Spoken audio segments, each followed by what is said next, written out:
This season of the Good Up podcast is sponsored by Empath Psychological Services. Good Up is our space to talk about those experiences in life we didn't know we all had in common. We're the after-work happy hour conversation with your best friend. You good up bad, like, hello. The place where you bring up the hard parts of life, the ones that made you laugh, and the things that made you who you are. Because who said becoming good up wasn't a little bit uncomfortable? Stay tuned for more information about this week's episode.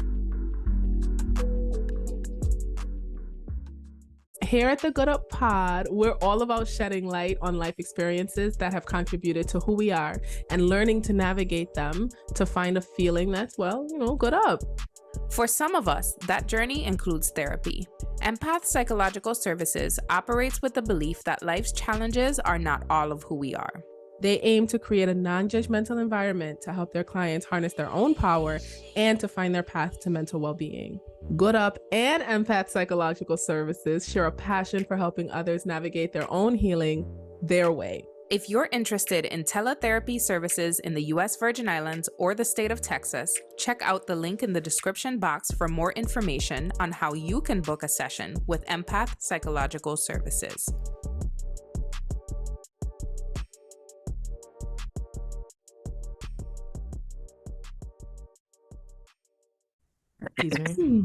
Excuse me. It's been a while. I had to get out, clear my throat. Yeah. Get myself together. Is this on?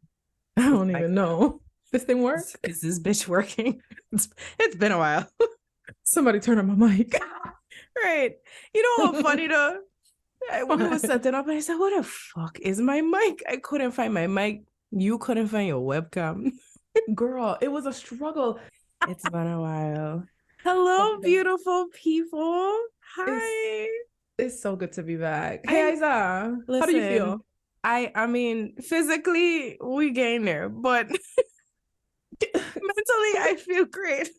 Girl, can we address it? Because kind of Obia? I feel like people were trying Obia after we. At this point. Y'all, I know. You look at your iPhone and you saw the notification. And you said, "What the fuck?"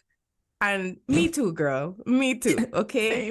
Same because at this point, it's been 6 months, maybe 7 months since our last episode. And Deidre and I were at the point where if we didn't just do this fuck, it wasn't going to happen. Okay. It just wasn't going to be a podcast no more. Everything that could get in the way was in the motherfucking way. Okay. And when I say everything, I mean hospitalization. I mean literal COVID. Hospitalization. I mean quitting jobs. No, I mean, hey Isa, I literally quit my job. Deidre was like, if I don't quit this podcast, there won't be no. Ain't gonna be no podcast. We don't have good seasons when we try to force it. We've said that Absolutely. So many times. We did, and I think that's don't what have good episodes like that. Yeah, I think that's what I'm most proud of is the fact that in the years that we've been doing this together, we've never forced it, So for us, it was just like, you know what, if this break and just gotta be however long it gotta be, like, and I think the thing that made it more bearable or just easier for us to know that we're coming back was those random posts we would get tagged in where people are like, we just waiting for you. Yeah, it's so funny because like when we're on break, I don't do a whole lot on the Good Up socials, and every time I would sign back in, kind of just to check the page and make sure like none of y'all messages going unread or whatever. Like we always have a message from somebody who's like, "Hey, I miss y'all," or we always have somebody tagging us in like a "Who's your favorite podcast" kind of thing, especially on Facebook. Right. Like the fans on Facebook will go fucking hard whenever somebody will be like, recommend a VA podcast. It'll be like, good up. And we're like, what? To the point where even on Twitter, because I've been all up in the Twitter spaces for the past couple of months, there's this really like tiny niche like Twitter space VI community. And every time I go in there, I have this one dude who'll be like, "Oh, look, mama from the Good Up podcast." Hey. So, like he always bigging we up. So shout out to you. I know you're listening. But like people kept us in mind. People kept asking like, when is the podcast coming back? And I feel y'all. I appreciate y'all for it's like I owe on our ass, but at the same time, it was like with a very giving us space and being like, I get you to get your rest, but when are you coming back? I actually loved it. It was the perfect amount of where the fuck y'all at, but still sprinkled in with whatever y'all are doing, we respect it, and we know y'all gonna come back and just like kill Exactly. it. So Yeah. thank you, So we back, guys. bitch. We motherfucking back. Oh, okay, I'm gonna tell y'all how this episode came to be. I was laying in my bed sick, right? I'm scrolling and I see this random clip, I think on like TikTok, and I see this woman say, I knew her body better than mine. And then she started talking about like how she used to study these sex tapes. God. And I said, oh my God, that sounds like Derrick Jaxn wife. Like she did the same thing. Is that just a thing that women do? I didn't realize in the moment that that was Same her lady. because she looked and sounded so different. Same lady. Okay. She take off that bonnet. Yep. She take off that bonnet. The way you don't start looking once you get rid of a man. The glow up be real. It's like you automatically start to glow a little bit more. So I'm sitting there and I'm thinking, wow, this sounds a lot like what Derrick Jaxn's wife went through. Like, is this just a thing that some women go through? Like they fully be watching sex tapes of a man with the other woman? Like I was really confused and concerned. So I kept scrolling, and then every few videos, it was like this clip. And then I realized because somebody captioned it with her name, and I was like, holy shit. That's Derrick Jaxn. I went on YouTube and I did my searches, and I looked for this very churchy YouTube channel that seems kind of misogynistic. And I went and I said, oh, 2 parts. And I got snacks and I just said, fuck it, I'm finna watch the whole thing, both parts. And halfway into watching the first part, I texted Hey Isa and I was like, let's do the first episode about this Derrick Jaxn situation. It's called the Dear Future Wifey podcast, hosted by Lateris R. Whitfield. The thing about that channel, it sounds like a mecca for pick-me's. Dear Future Wifey? I saw that name. I said, get me the fuck out of here. I was so annoyed. And I'm like, Deidre, you're gonna watch this shit. It makes sense that she chose that platform, but regardless. So, I got my snacks. She did not choose the platform, Deidre. God chose it. She said that a lot of other platforms reached out to her. Many bigger platforms reached out to her. But God told her to sit and to wait. And when she received a call from Lateris R. Whitfield, God told her to go. Yes, indeed. Continue. Yes, indeed. Hallelujah. So... So, I plugged in my phone because I knew it would be a long day, and I started watching, and there were some things to get through that I had to, kind of be like, wasn't ready for that. But halfway through the first episode, I was like, okay, Hey Isa, maybe we should talk about this. And she was like, okay, bet. Yeah. Like, So Deidre reached out to me. Deidre gave me her synopsis. She basically asked me if I watched the interview. I said absolutely the fuck not, because one thing about me, I choose peace very, very intently. But this is the funniest part. Did we have this conversation the day I catch COVID? I think we had this conversation the day I catch COVID. We were planning this episode to basically talk more about Derrick Jaxn, right? And then we ended up having this lengthy conversation about Derrick Jaxn and men like Derrick Jaxn who are presenting themselves as pro-woman and feminist and helping you avoid fuckboys and like anti-toxic masculinity, basically turn out to be the exact men that they preach against. Men who are like loudly preaching against patriarchy and all that, I don't trust them. I automatically just don't trust them. It's sad to say because we want men to not be with the patriarchal bullshit, right? Like we want men to be anti-violence against women. We want men to be anti-toxic masculinity. Men who speak out against it ain't a red flag for me. It's when you make it your identity or your platform and kind of like the way that when it's your source of income. When it becomes your source of income, that's when it's like a huge red flag. There was this one guy on TikTok that I remember following, and he was protect Black women. He was just like, it was all the rage for him. That's all he spoke about on there. And then he was exposed for being violently abusive toward his ex-wife and children, like hospitalizations, broken bones, that kind of shit. A woman and children, obviously Derrick Jaxn was exposed not too long after that. And I just was like, yeah. And the thing that makes it frustrating is because we run into these situations where those men who essentially capitalize on or, you know, who capitalize on the whole protect Black women, anti-misogyny, whatever they tend to grasp at, there's usually men in the comments who are saying, this dude is lying, this dude is a fraud, y'all women are so gullible for believing him. And then all the women who do appreciate the message because it feels nice to be affirmed by somebody would have been in comments like, bro, fuck you. Yeah, would have been in the comments defending the fuck out of our you know, our spokesperson, and being like, we always just label them as jealous. And then what happens is we then have to sit back and like wipe the egg off our face when these motherfuckers get exposed for being exactly what. And that's very embarrassing. It's so embarrassing. So after that shit happened twice, I said, I don't want to hear anything these men have to say. And I even came across a TikTok maybe last year of this man who was like, how come y'all always like responding to or on the platforms of those dudes who to talk shit about women? How come y'all are never, you know, giving energy to those of us who speak highly of y'all, or something along those lines? And I pretty much, it was scary. Yeah, I stitched it, and I pretty much was like, for one, you and the other men that you represent don't show up on our timelines. That's number one. Number two, those of you who do show up on our timelines usually end up getting exposed for being the opposite of what you preach. So we just have a hard time trusting y'all.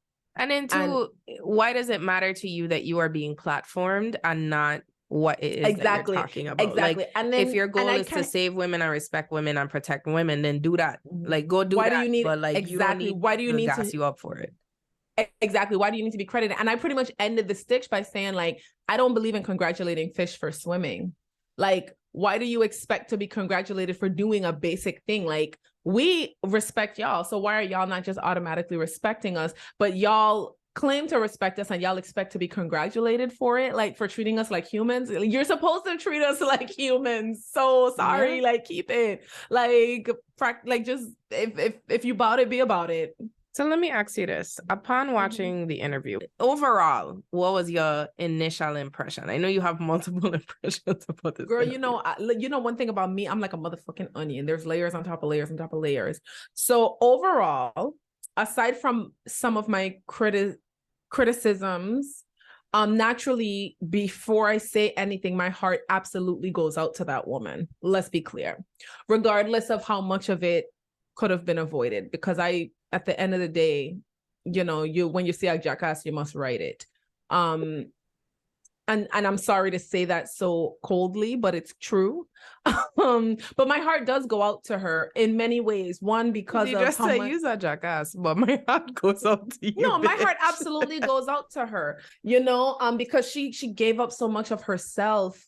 Yeah, that's fair. Like, yeah, so my heart will absolutely go out to her, regardless of anything. She did experience a level of abuse, and just because he never put his hands on, it was absolutely narcissistic abuse, hands down. It was hands down narcissistic abuse. And so yeah, she's not reporting that he ever like cussed her out or threw things or anything like that, but the fact that he played in her face so aggressively and disrespected her so blatantly, that was absolutely narcissistic abuse.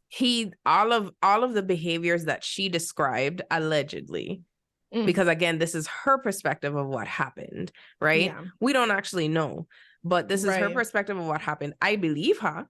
I fully fucking believe her. Any man that have me sitting in the living room holding his hand like this while fucking bonnet on, talking about the internet, don't know what they're talking about. I'm sorry, you are absolutely like, my heart Papa goes out had to a that fresh lady. cut. He had a fresh cut. He had he looked good. He had looked like he took time to get ready for that video and had mama sitting like she couldn't at least go pour on nothing. He was like, we filming this video right now. From the time I see that initial video, I was like, yeah, he's a narcissist. Like, yeah, but that anyway, shit was wild. Yeah, you're right. Like, none of us are qualified to diagnose him, but we also are smart enough to use deductive reasoning and based on all the traits that go with it. At the very least, he has plenty of narcissistic tendencies. If it looks like a duck and it quack like a dog, it's a narcissist. It's a fucking narcissist. I love you. I love you. Oh God, I love you. So yeah, so to answer your question, obviously my heart goes out to her. I feel for her in so many ways, but that does not take away from where there's a level of accountability that needs to be had. But one thing I'm always do is address the fact that a lot of what she experiences because of what she didn't get in her upbringing. Because if the people who were responsible for her when she was coming up taught her her value and her worth, she would never be putting up with that fuck shit. So yeah, and I will say that the interview, listen, let me tell you something. My initial impression of this interview was that it was handled very irresponsibly, right?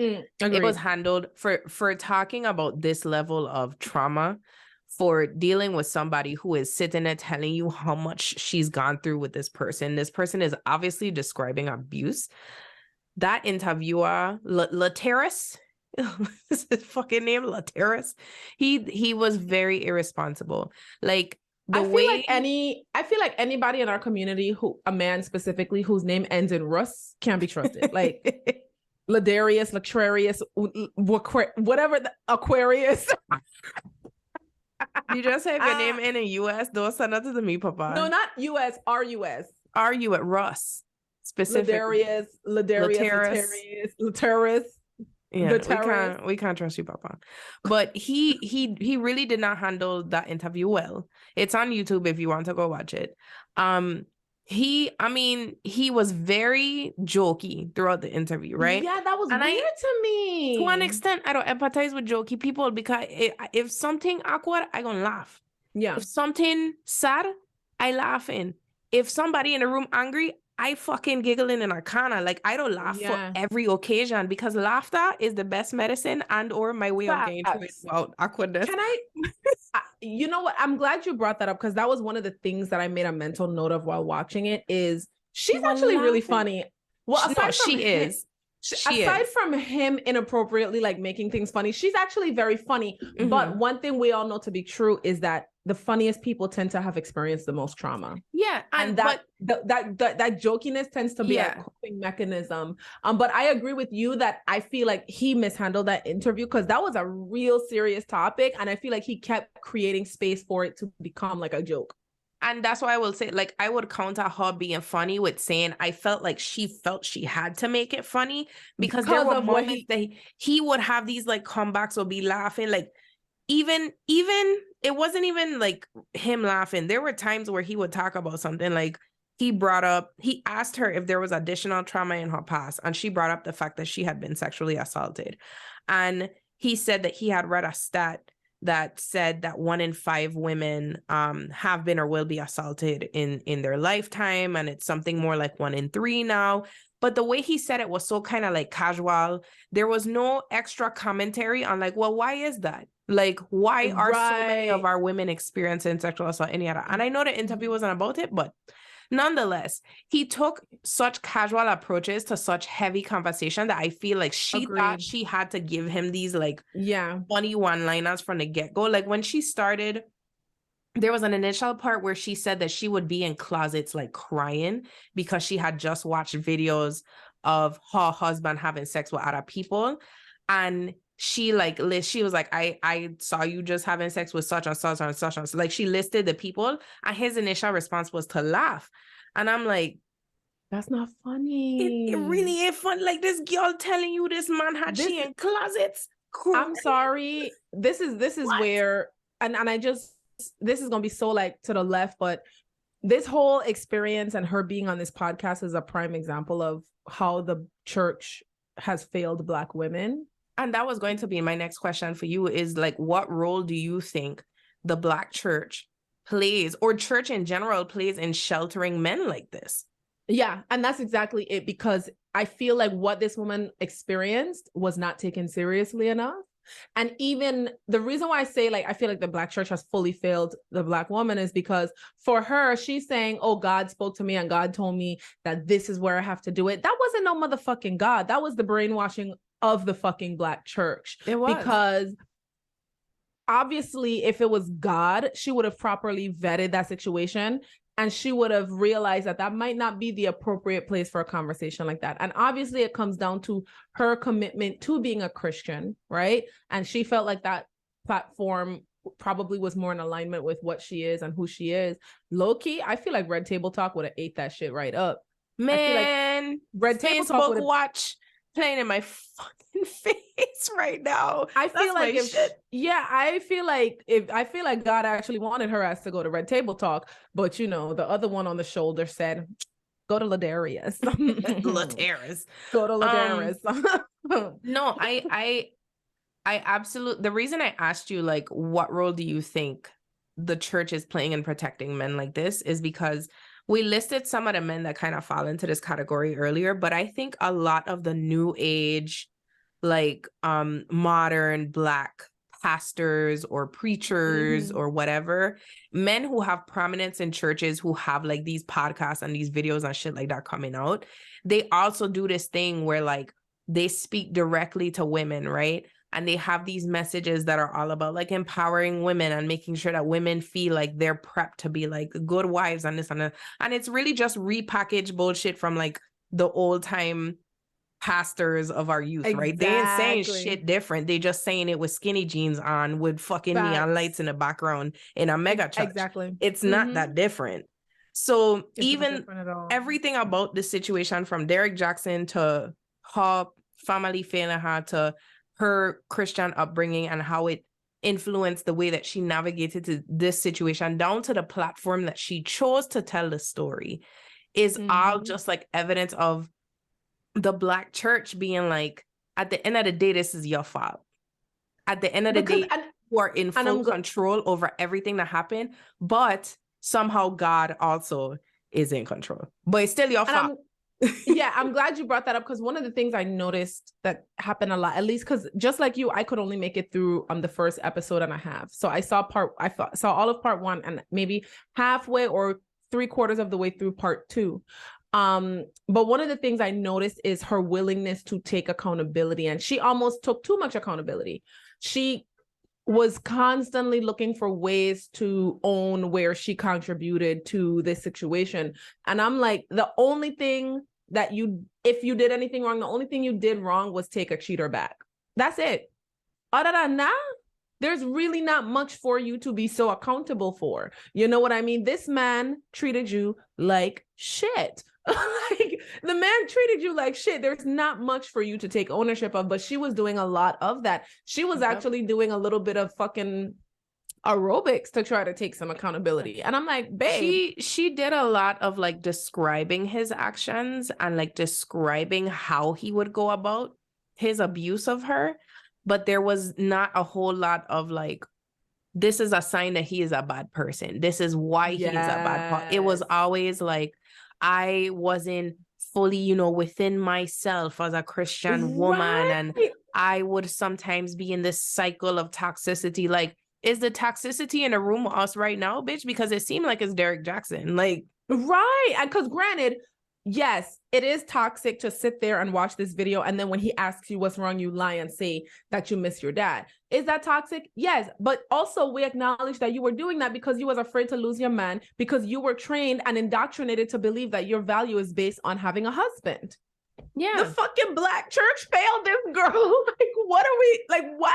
And even now, I think that's the part that'll make me the most sad. So there was something else I texted you the other day, and I haven't actually searched to see like the validity of this, but someone on Twitter accused her of apparently she has like courses or coaching or whatever, and she's charging people exuberant amounts of money to guide them on like navigating infidelity. And I'm like, how do you navigate cheating other than breaking up with somebody? This is my personal opinion. The thoughts, opinions, views, and choices of Deidre is not a reflection of the podcast, but I'm speaking for myself here. For me, the only way to navigate, there's 2 ways to navigate cheating. Cheat back or leave. Cheat back or leave. Okay?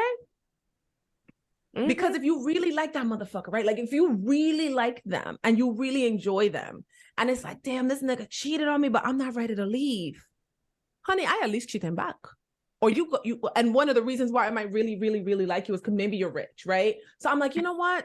I'm gonna just turn a blind eye and go like spend his money, something. But what other way is there to navigate Like, make it make sense. I don't know. And I couldn't find anything that verifies it. That might have been something somebody said on Twitter. But if she is, I genuinely hope she does some more introspection and realizes, like, baby girl, this is not the career path for you. It's not. It's not. It's really not. And I want to be clear here. Like, I understand that there are people, like, I get having religious beliefs. If you attend a Black church, you attend a Black church. If you attend church in general, you attend church in general. But I think it's time for our community to have a serious conversation on how the Black church especially harms Black women and especially harms LGBTQ plus members of our community. And they do it in such a nice, like, oh, we love you at the end of the day. But like, there's so much fault that they place on the individual for why the individual endures harm. And this is such a good example of that. Like, she literally started the interview. He started the interview by asking her, like, what was her experience, like her religious experience or like the development of her beliefs growing up, because he wanted to make sure they established that she had roots in the church and that's why she was a guest on his show. But at the end of the day, like, you didn't ask her how the church failed her. You didn't ask her, while he was cheating and doing all of this stuff, what was her pastor telling her? What were members of her church telling her? And how were they enabling Derrick Jaxn? Because I'm sure other people were fully aware of his behavior. He at no point during this interview did he ask what were the other players in this, and how did the church fail you? Like, everything was about God and like what happened to you and what did you do? Like, yeah, and because the thing is no matter what, they're never gonna see it as any way where the church could have failed her. You see what I'm saying? Because they refuse to take responsibility. Yeah. You know, I saw a tweet that disturbed me so much, where somebody said dating church girls is so lit because you could cheat on them and then go pray about it and then they'll forgive you and move on, or something really like weird like that. I wish I had screenshotted and I saved it, but it was so like disturbing because I'm like, yeah, this is the tomfoolery that's going on in our community. This is what's going on, is this religion really have people thinking that they could just behave however they want and treat people however they want, and simply saying I'm sorry and holding hands and praying is gonna absolve you of being a terrible partner. You know what I think is interesting though, and this is going to help us transition the conversation into Jonathan Majors, is that on one side you have Black women who are like really invested in the Black church and they are indoctrinated to do just that, right? To forgive, to protect Black men, to accept that type of abuse, to continue forgiving in situations of infidelity. If he abuses you, no, he didn't, like, protect our Black kings, all of that stuff, right? And then on the other hand, you have these more radicalized Black women who are starting to step away from that set of beliefs, which I think fully describes us on this podcast and a lot of our listeners.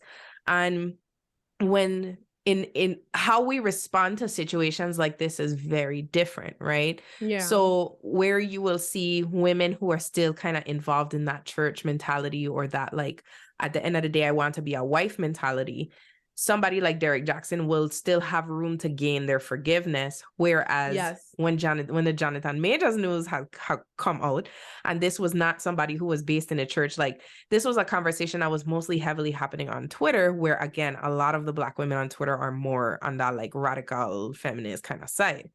Yeah. Men were surprised to see how quickly the Black women who had been like drooling over this man was like, bye.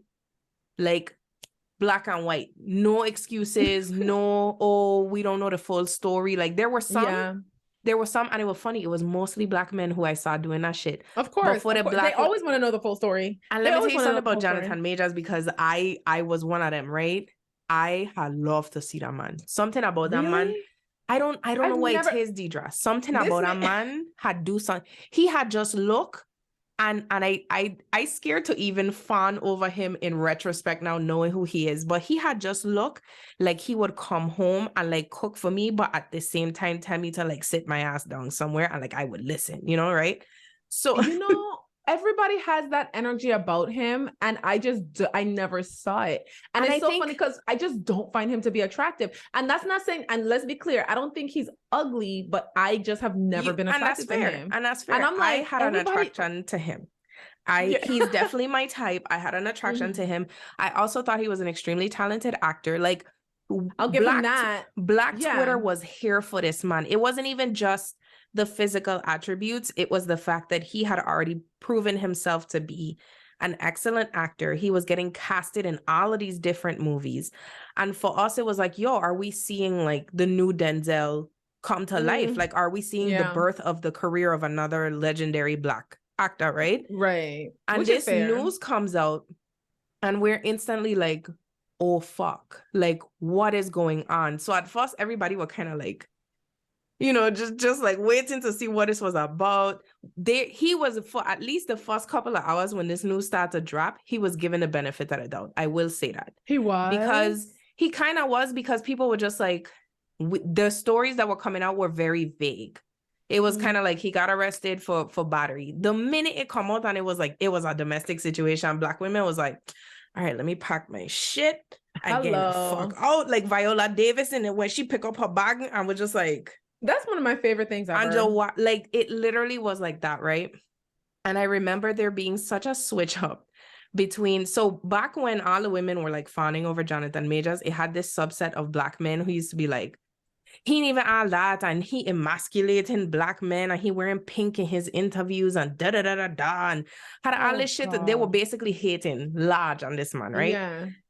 And it's almost like we switched places. So when it came out that he was an abuser, the Black women was like, I'm done with that. I good. I don't need to support you anymore. Yeah. And those same Black men who were like kind of jealous, all of a sudden was the biggest fucking Jonathan Major supporters in the wall, and we don't know the full story. And you know what I saw, I don't know that I didn't see very many who were saying things like, oh, we don't know the full story. But I weirdly saw some who felt like, oh, well, that's what he get for being with a white woman. Mm-hmm. And there was some of that.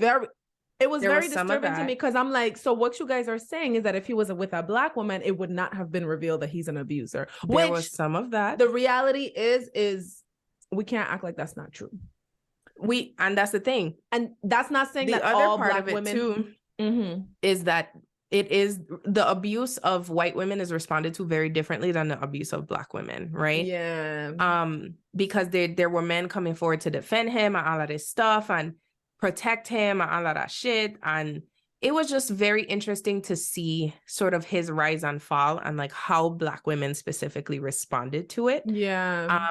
But I think the biggest disappointment in all of that, bringing it back to like the actual podcast topic, is that Jonathan Majors had presented himself as this man who really respects women, who had all this to say about like, okay, if you think me wearing pink in an interview is like not masculine, okay, you gonna fight me? Like he would be very nonchalant. And I think that's a part of what made a lot of women attracted to him, was also that, right?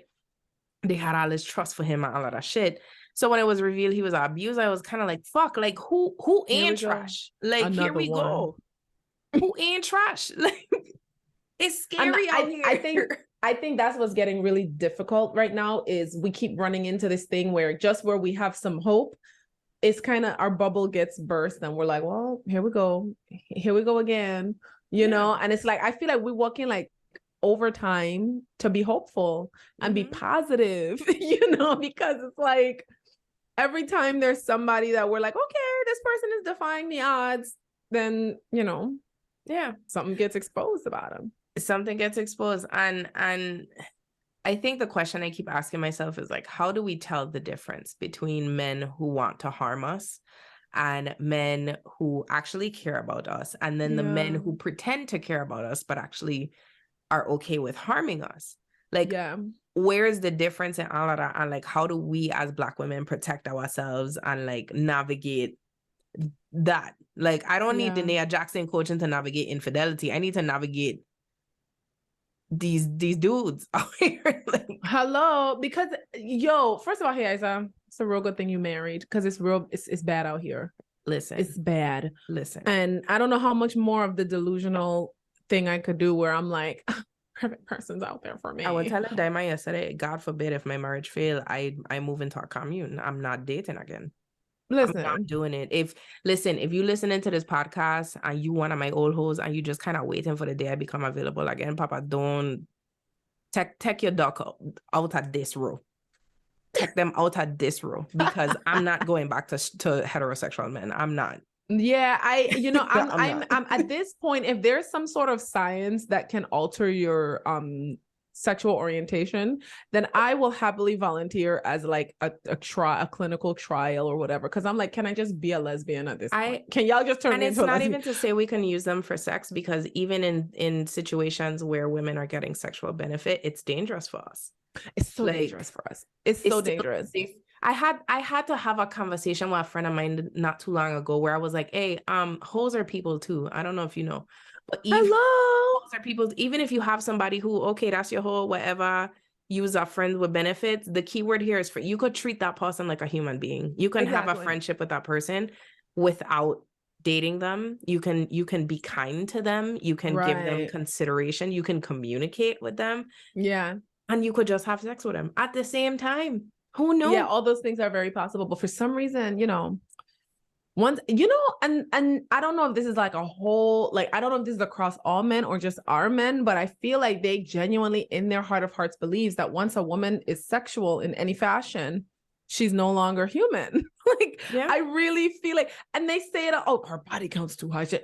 And it's like, sir, if our value drops after being involved with you, then I feel like it says more about you than us. Yeah. But I don't know if that's like an all men thing or an our men thing. Regardless, it all goes back to patriarchal standards, and I think it's all men because up to the other day, I even see this video of these two white guys on a podcast talking about how like intimidated they are by Black women and basically sexualizing Black women and explaining why they don't go after Black women sexually or whatever, right? It's at the end of the day, like, the patriarchy is designed to oppress women. Yeah. And I think that all we're talking about, these men who present themselves, like, even when they present themselves as anti-patriarchy, they are using patriarchy to get what they want. Oh, absolutely. Absolutely. 100%. Like, they're using it in almost the opposite way. They're saying, oh, hey, yeah, this thing is bad. Like, I don't know if you ever see the Family Guy episode where Lois, which I think she was running for some kind of office, and she was like, terrorism, and the crowd started going crazy, and they were like, yeah, and then she was like, terrorism, and they were like, yeah. They really don't do that. Like, they just throw out some freaking buzzwords. Like, they throw out the therapy language. They throw out the feminist language. It's very easy to just watch a couple of videos on how the things that Black women love about ourselves and the things that we want, and to just mimic that language and regurgitate it and build a platform off of it. And that shit is scary. It's scary. And it goes to show, I feel like, especially, and I feel like particularly Black men do this. And I think a big part of it is because, I'm sorry, I feel like Black women's loyalty to Black men is kind of causing harm to us. Because look what you just described. They could watch a couple of videos. They could listen to a couple of our podcasts, right? They could hear what we say we require and then just preach about it. And then next thing you know, there's Black women in droves coming to support them. That's how Derrick Jaxn made his money. I don't know if he ever became a millionaire, but Derrick Jaxn referenced enjoying the riches, right? Those riches were from who? Black women who, because a man was throwing some fucking breadcrumbs out, because really and truly, that man was breadcrumbing all of us, right? He was sitting in his car just saying things like, ladies. And the girlies... hate you. If a man don't call you back after a date, he does not respect you. And we just like, yeah, like, we were really accepting That's the what bare we've been saying this minimum. whole time. This man was fully breadcrumbing us. Okay. And we was buying his books. The girlies were going to speaking engagements, like, and patriarchy is a factor in that, because in our community, somehow men are just supposed to be these revered leaders.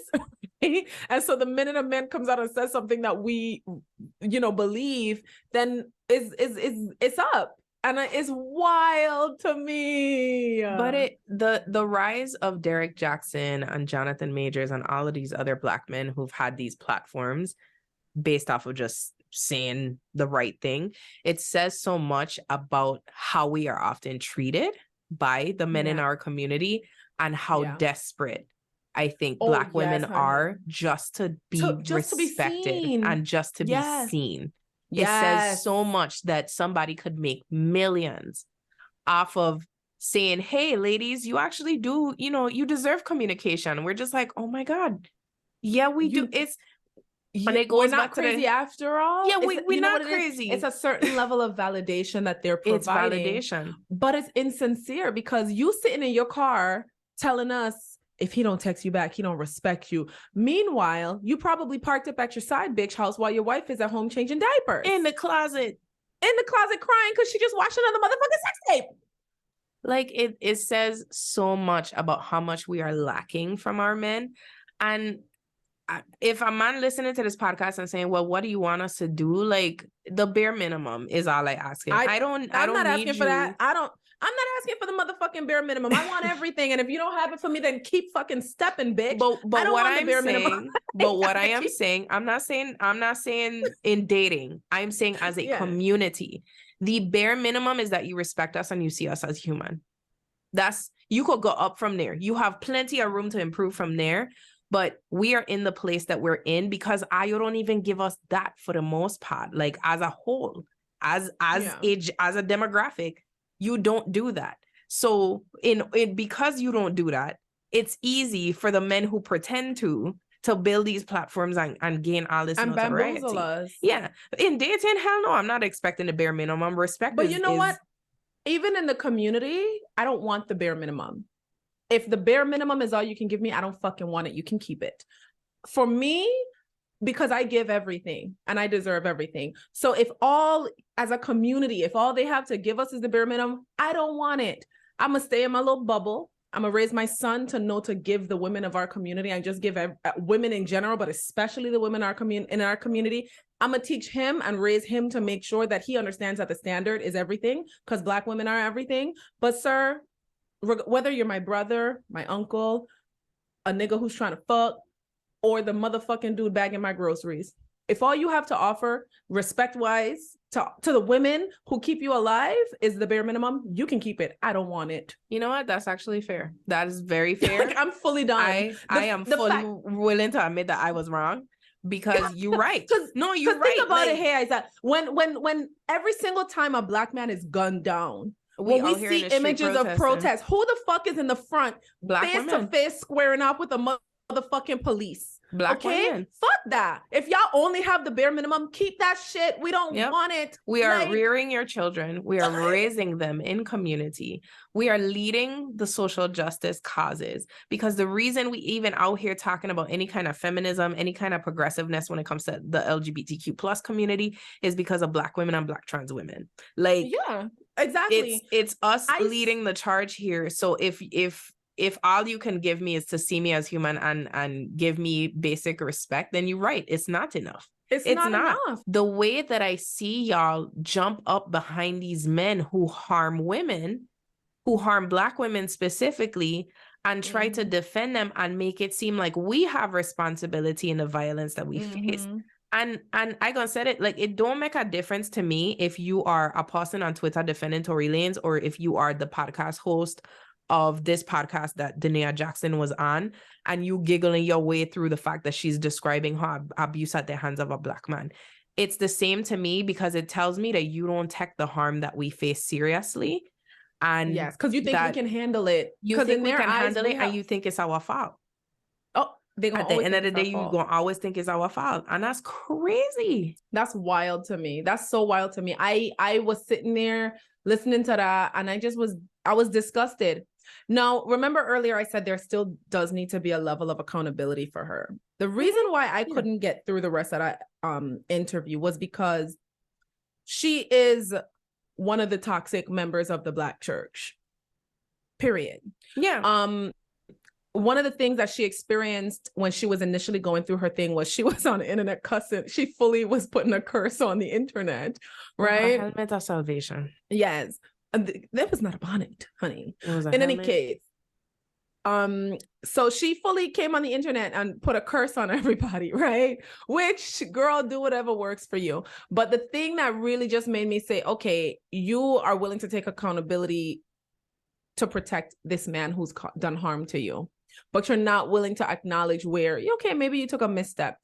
Latrarius, Aquarius, whatever his name is, he kind of wanted to address the curse that she put on the whole internet. And it was very much, I said what I said. Mm-hmm. It was very much, they clearly don't read their Bibles because that was a scripture in the Bible and blase, and she was making light of it. And she was making light of the fact that she fully believes in using the word of God to essentially to wish harm on others.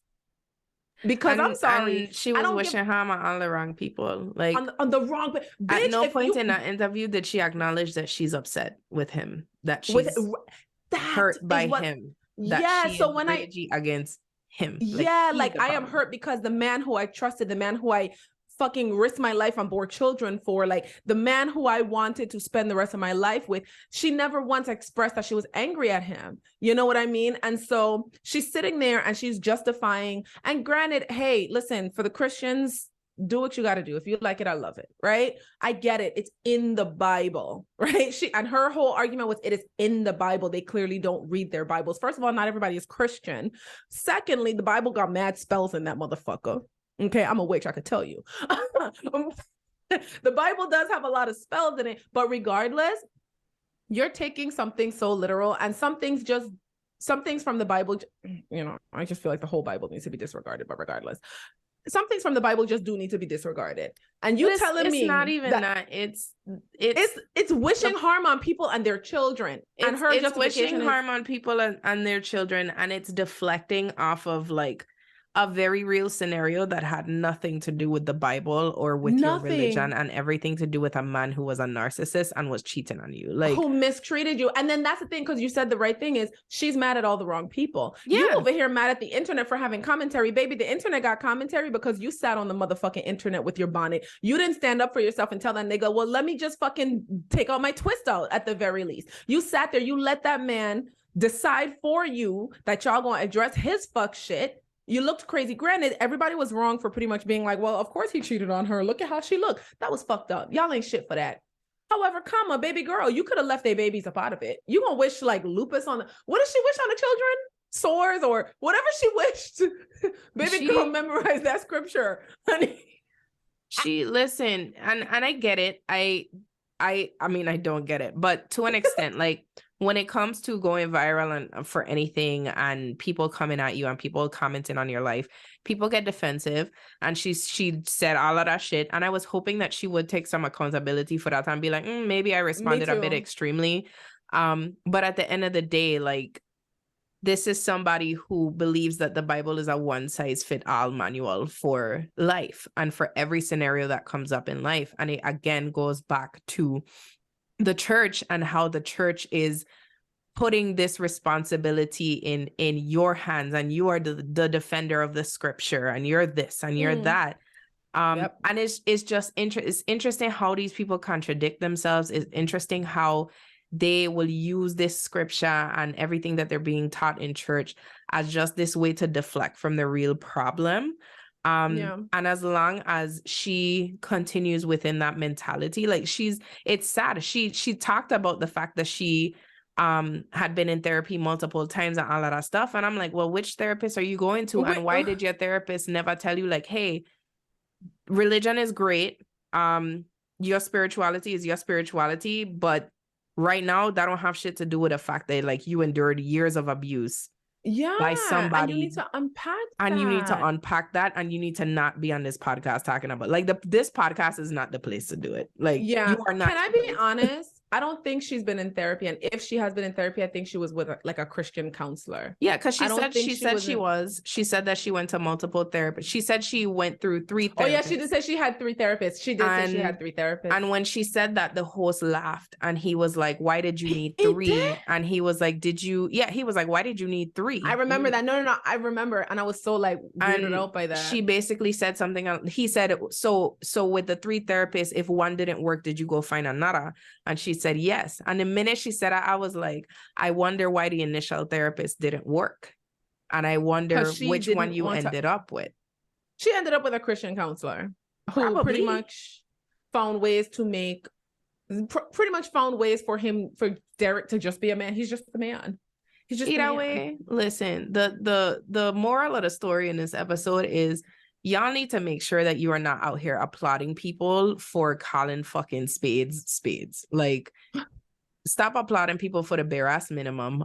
These men out here are wolves in feminist clothing, and having feminist ideologies and being like, respect women is not enough reason for y'all to be like, oh my God, here's my pussy and my money. Like, it's not enough. Respect yourself. It's Stand weird. up. I'm sorry. I shouldn't have to pay for a person to respect me as a person. You know what I mean? I don't need a book. It goes from back you, to the sir. motivational speaker thing. Like, if somebody says something that makes you feel good, great. But do they need your coin, your hard-earned dollar, for them to state the obvious, for them to state things that sound pretty in therapy language? Like, we need to have a bit more discernment about the people that we're platforming, especially when they're men, because I'm sorry, the patriarchy is still out here. It's still out here. And whether they're using it as if some of them are using it to their benefit and some of them using it to their benefit, pretending that it's for your benefit. Like, oh yes, honey. So, oh yes, honey. Come keep on. your eyes open, bitches. Hey, girl, this was good. We leave for 6 months and I out here tripping. Doing the most. But listen, I hope that fear of running out of shit to talk about is gone, because baby girl, it's not. Honestly, I had that fear because I was going through some writer's block with planning out the season, and right now I have 18 episodes on our list. So that's not to say I'll gain 18 episodes this season. You know, Just really hope that we could do like, I really kind of want us to like do an episode kind of like recapping like a show of some kind, or just that's bonus. Should we do a Queen Charlotte? Girl. That's bonus content, true. girl. It is. Shout out to our patrons. We love the patrons. Get that, girl. Speaking of the patrons, I just need to address that last season, was it the last episode where I had my meltdown before we started recording? So I'm gonna tell y'all a little story, honey, because last season, the day we recorded the last episode, I had a full meltdown right before we hit record, because my office space it's a sizable office, but it's also very tiny for the amount of jobs I do out of it, right? And so during podcast season, I would have to pull out my ring light and hook my mic to my desk, and I would have to turn it into a studio. And then it got really crowded and tight. And then I would have to come in and shimmy and squeeze and hook myself around. And it got really uncomfortable. And I was like, hey, and then I was in the throes of like this new full-time job that was demanding this management position. I was doing the most. And I just was losing my shit. I was like, this is uncomfortable. You know, I don't like sacrificing my comfort. Like, I just can't keep doing this. And you just said, I can't figure this out.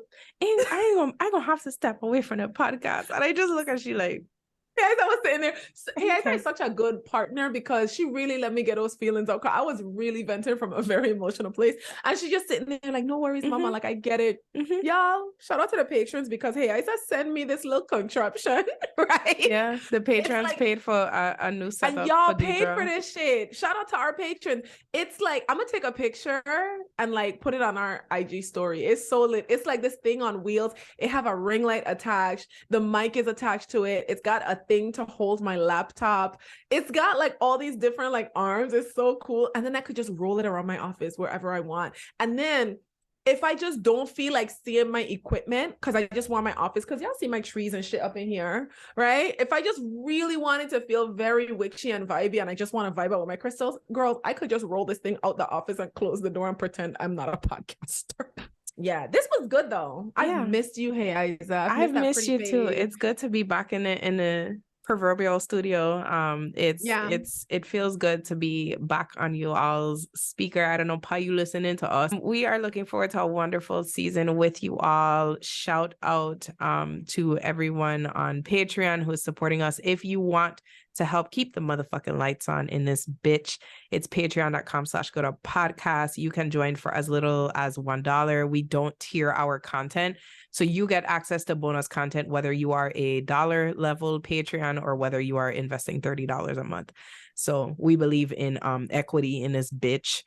We are on Instagram at GoodUpPod. We're on Twitter at GoodUpPod. And of course, if you become a Patreon, you could join our Good Up VIP section over on Facebook and on Patreon. We love them bad. We about to reactivate that group. They don't even know what's coming. Like, y'all, when I mean we recording this, I ain't tell nobody. Yeah, like you guys, I mean, at this point, I'm sure the comments gonna be crazy because we literally just decided, hey, you know what? When we come back, let's just do a Beyonce and just drop it. And when I mean drop it, I mean this episode dropping for the Patreons and for the audience on the same day. I mean telling nobody. Anyway, I say this all to say, you know how Miley Cyrus to come out and be like, they try to take out your mother, bitch. They try to fucking kill me. But we back, bitch. We back and we ain't going nowhere. And let me tell y'all something. No matter how long our breaks are, this might be the only time we take such a long break. I am not like some of your father. If I say I'm coming back, I'm coming back. We coming back with the motherfucking milk. It might be spoiled, but we coming back.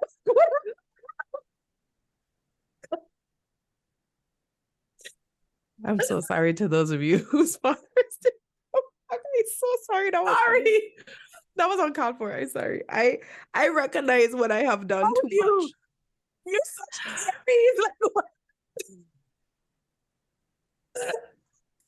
what? I'm sorry. I recognize when I have said too much and when I have gone over the line, and telling the audience that some of you that, you know what, but some of your fathers didn't come back. It's the truth. And I mean every word. All right. Okay, guys, I love you so much. Tell the people and bye. Oh shit. Okay. Bye. This season of the Good Up Podcast is sponsored by Empath Psychological Services. The Good Up Podcast is Black woman hosted and produced by Deidre Ritter and Heiza Quinones Ivory. Find us on all social media platforms at Good Up Pod. Tag us using the hashtag Good Up Tuesday and join the VIP section over on Patreon for exclusive bonus content at patreon.com/GoodUpPodcast.